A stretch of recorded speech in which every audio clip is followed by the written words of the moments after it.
Gemar Chatima Tova. May we all be sealed in the book of life. There was once a yeshiva, a special Jewish school. The teenagers and young adults would travel from all over Eastern Europe to study at. Since they were far from home, the students had to rent rooms from local townspeople, most of whom were honored to host these most serious students. But there was one exception. One building, where several of these students lived, was owned by a bitter, angry man. He would ridicule and criticize the students.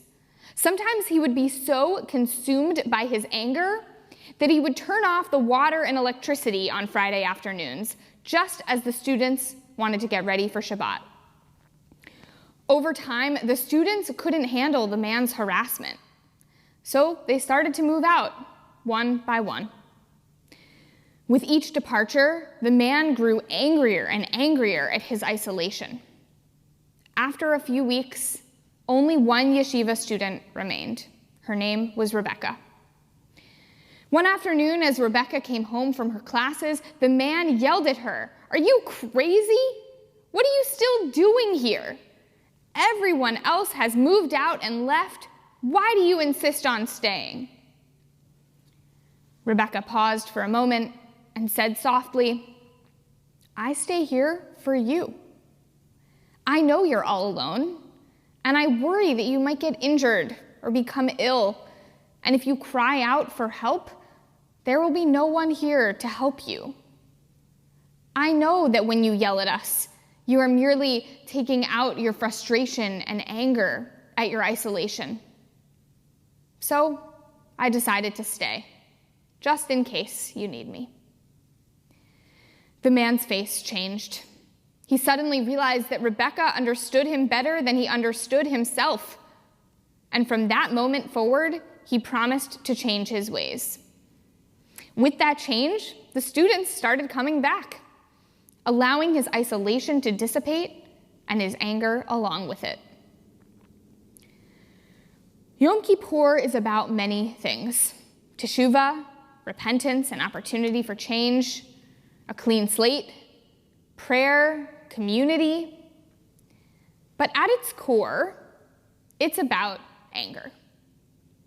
Our anger at someone else's anger at us, our anger at the world, and perhaps most of all, our anger at ourselves. We all get angry. We might not be proud of it, but it's part of our shared human condition. It's what brings us together today.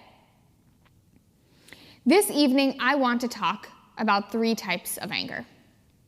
These types can be distinguished based on who we're angry at and why we're angry. The first type is distorted anger. This term comes from the book Anger, Taming a Powerful Emotion by Gary Chapman, who you might know from his slightly more fan-friendly book, The 5 Love Languages. Chapman identifies distorted anger as a moment when the emotions are not any less than they are with other types of anger, but they are the response to something less than genuine wrongdoing from the person we express anger towards. Perhaps we're in a bad mood, or we didn't get enough sleep. Perhaps we've gotten frustrated working on a project. Perhaps we're disappointed with how something turned out. This is real, genuine anger, and it happens to us all. It even happened to Moses. When the Israelites were wandering in the desert, they were constantly complaining. "We're hungry, we're thirsty, are we there yet?" And Moses grew more and more fed up. God instructed him to speak to a rock so that water would come forth from the rock for all the people and their animals to drink. But Moses couldn't do it. He approached the rock fuming. He was having an awful day. He was sick and tired of all the complaining, and he was only human. So instead of speaking to the rock, he hid it. He may have been angry with the Israelite people, and had he expressed his anger to them, we may not call it distorted. But he wasn't angry with the rock, and he unleashed his rage on the rock nonetheless. We have all been there. You're having the worst day.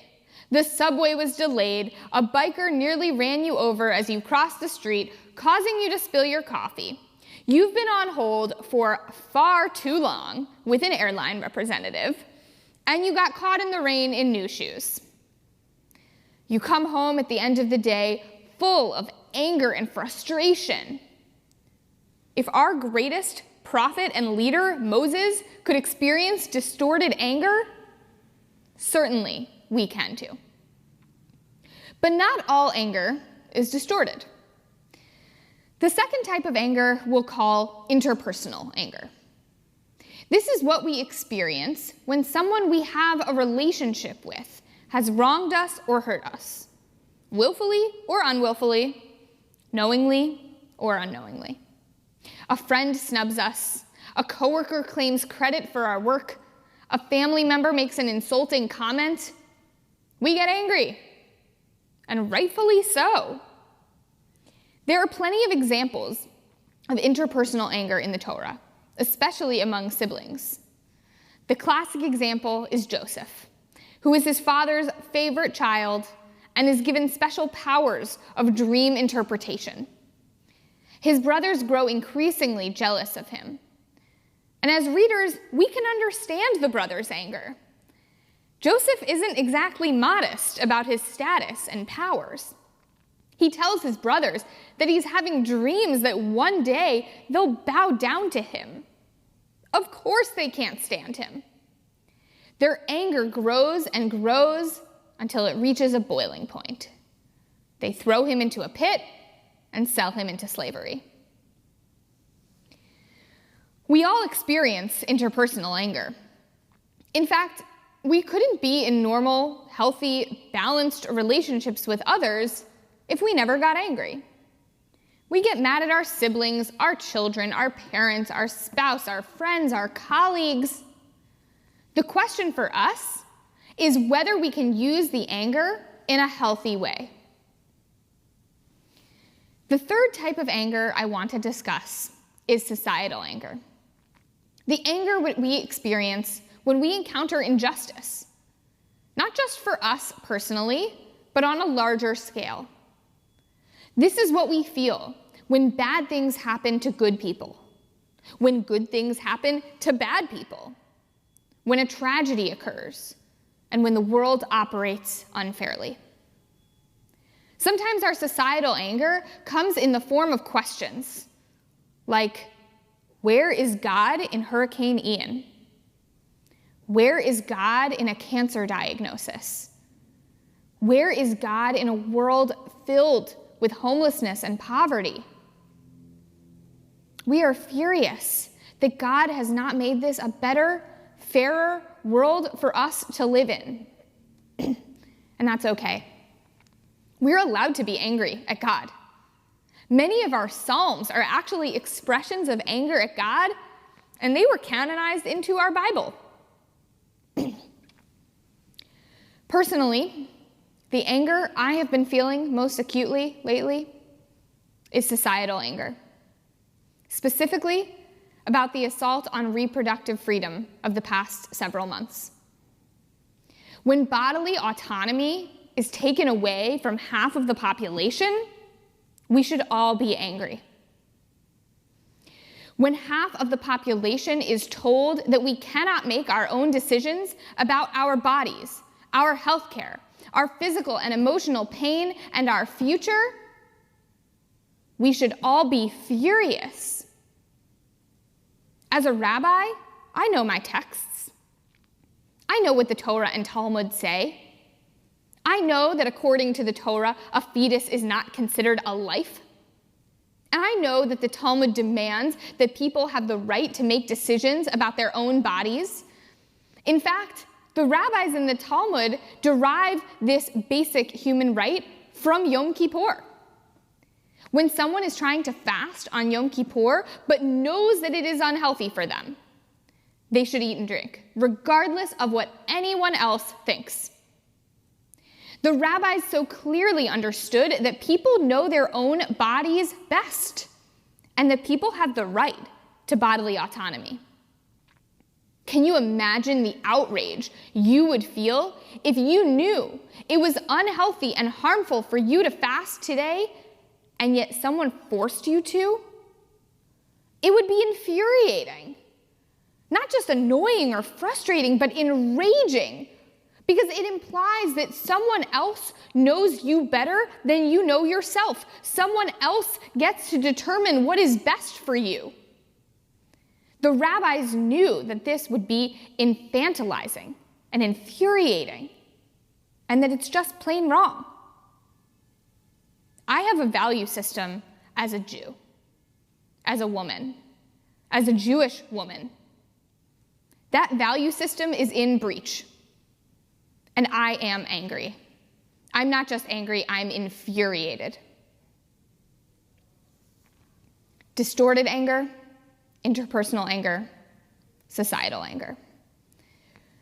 I'm certain that if we went around the room this evening, we could come up with as many types of anger as there are people in this room.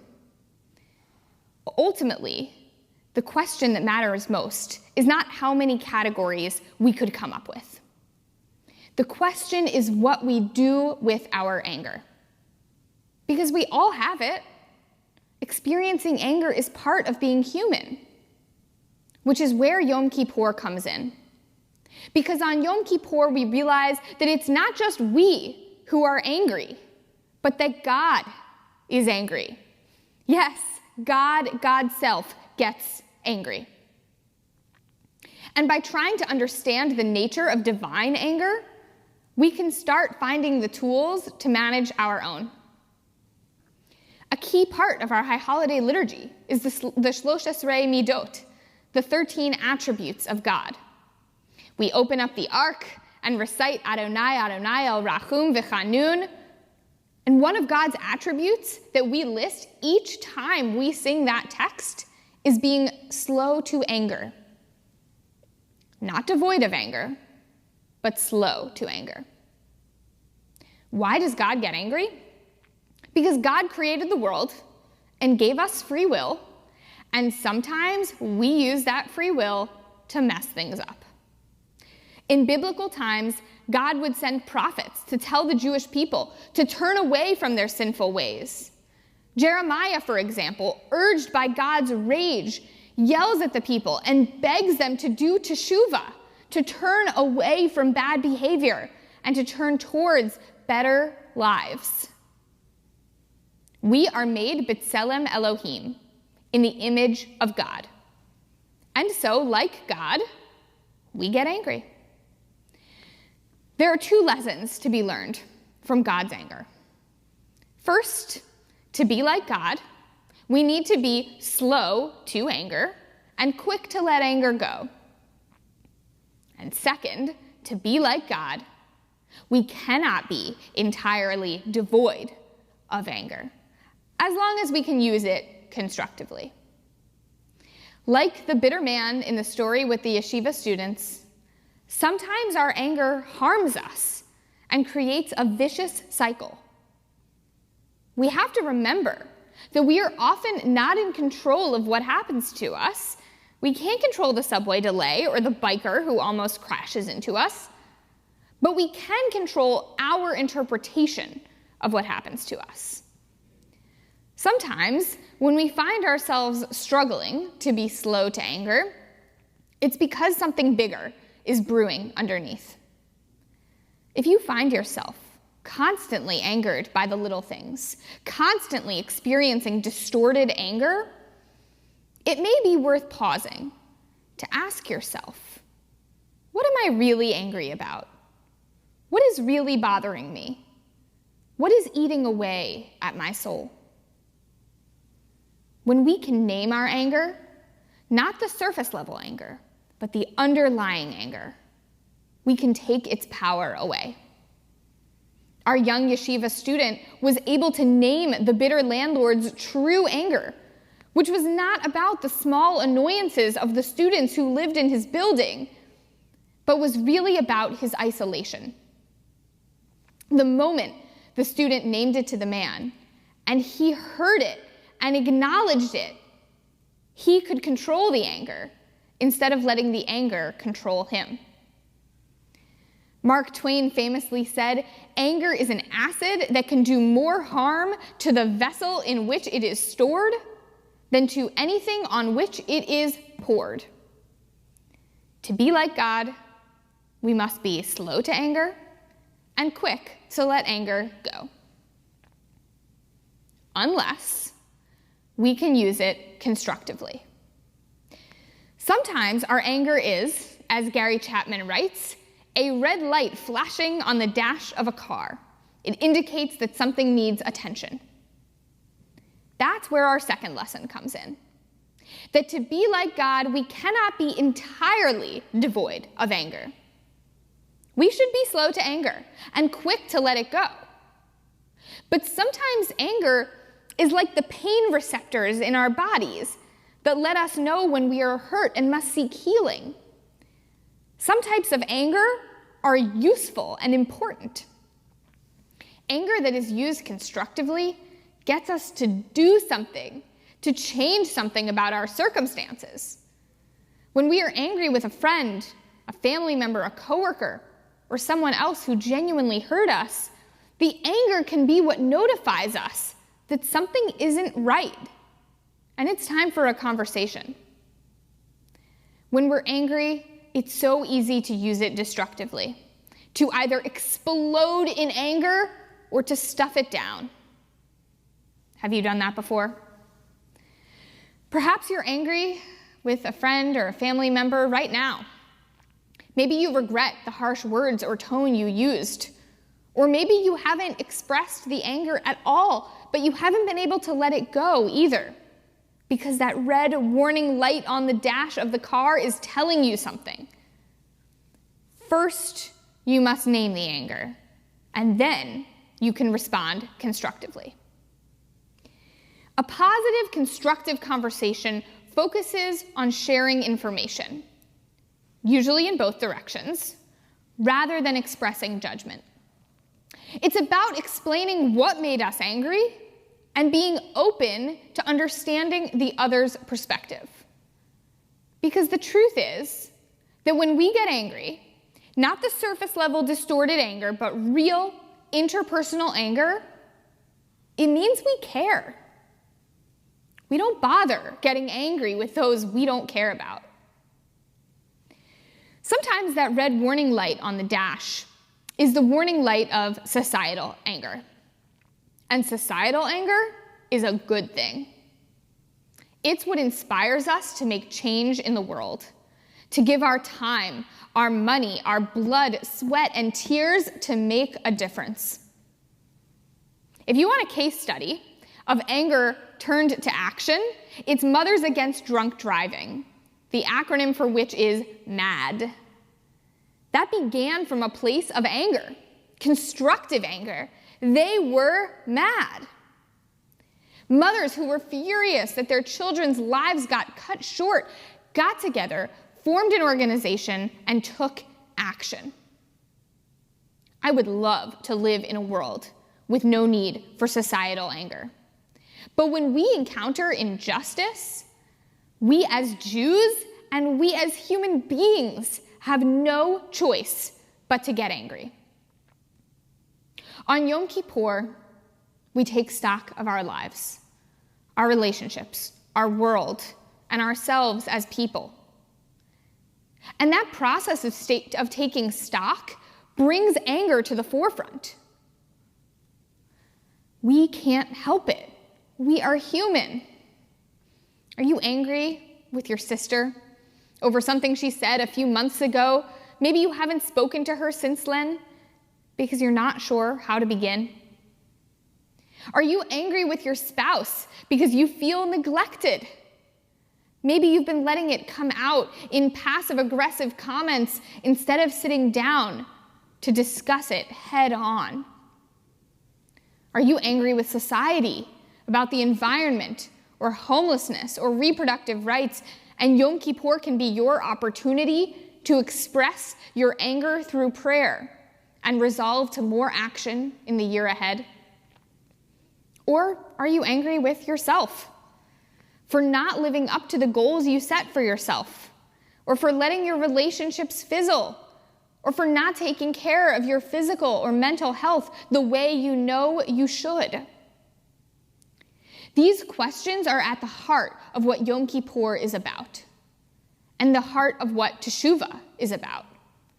Because ultimately, Teshuvah is about change, changing ourselves and changing the world and accepting no excuses. These are the questions. And the answer, we hope, is how we determine to emerge from Yom Kippur, naming the anger, letting it go, and using our remaining anger constructively. Yom Kippur, unlike nearly every other Jewish holiday, does not have an obvious biblical event attached. No giving of the Torah, no liberation from bondage. The rabbis explain that as Moses came down the mountain and witnessed the Israelites worshiping the golden calf, he smashed the tablets in anger. Moses' rage got the best of him.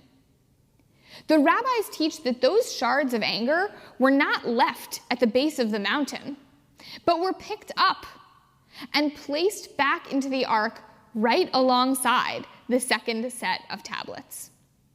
And on what day do the rabbis teach that this happened? Today, Yom Kippur.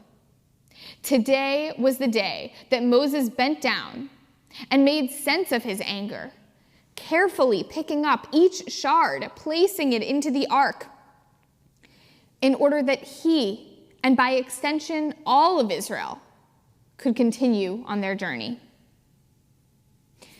Like Moses before us, today we stare at the shards at our feet. Each fragment representing an instance of rage, of anger, of resentment. Today we pick them up and continue our journey as we seek wholeness in the year ahead.